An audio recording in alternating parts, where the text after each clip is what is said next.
Hi, hello, good afternoon. This is my fourth video about the book After.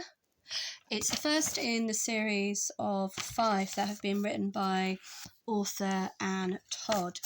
Now, as I keep explaining, I am actually struggling to read this book because of my dyslexia, which people might not really know a lot about, but basically it means that I struggle to, for myself, obviously it varies between person to person. Basically, it means things like reading, writing, grammar, spelling, punctuation are things that I absolutely struggle with on a daily basis. I mix words up, I mix letters up, and it can be quite frustrating at times, which is one of the reasons why I guess, when I was younger, I wasn't aware that I had it. I wasn't actually formally diagnosed until I was 16. So by then, I'd obviously gone through school, I'd started college. Like most young people out there, at that sort of moment in your life, it's a very pivotal moment. You've finished school, you've been told you've got to go to school every day, you've got to do this, you've got to do that, and then all of a sudden, you're practically cast as an adult, although you don't have the same rights as an adult.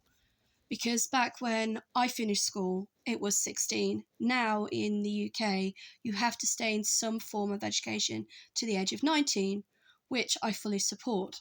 So I actually failed my GCSEs. I was devastated. I would probably even say to the point where I felt a little bit suicidal, which isn't uncommon in young people because you think to yourself, I failed. What am I going to do? What am I going to do? I'm not going to get a job. I'm not going to be able to go to college. I'm not going to be able to go to university. And I think the lack of support out there is still very apparent and is something that needs to be addressed, not just by the educational system or by the NHS, but also educational establishments as well. It would be fantastic if funding could be provided so that there were things like counsellors on site or available to talk to when you feel that you don't really have anywhere else to go.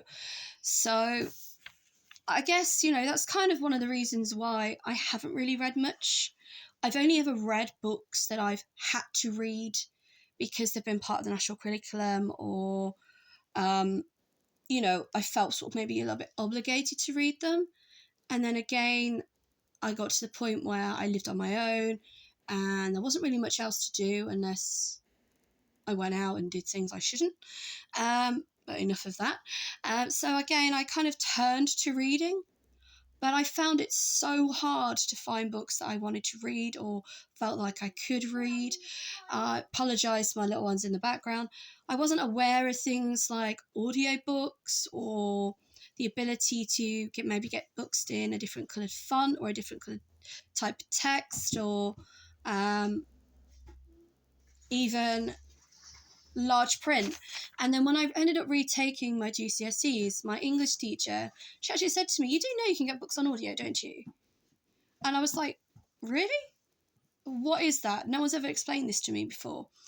And she basically explained that all of the books I was reading or had to read as part of passing my GCSEs, I could get on audio. So it did kind of make retaking English that little bit easier for me. But at the same time, because I hadn't have a clear understanding of basic English language or what is expected of you as a student and what you need to know, like what is personification, what is a simile, what is onomatopoeia. I really love that word. I wasn't taught those things, yet I was expected to know them at GCSE level. So apologies, my little one's in the background. I do homeschool him. I wouldn't say homeschooling's for everybody. I might talk about that a little bit again at some point. But because my son has special educational needs, he does not have an educational healthcare plan, which means legally I can homeschool him. And it's been a lot more beneficial for him and also for myself. So anyway, getting back to the book. I am now on chapter 29. I have passed the 100 mark. Woohoo! Fantastic. So what I'm going to do is I'm going to finish this video now and then restart focusing more on the book and what I have discovered about the characters, and also how it kind of differentiates between the movie and the book itself. Again, there might be a few spoiler alerts in there, so I do apologise.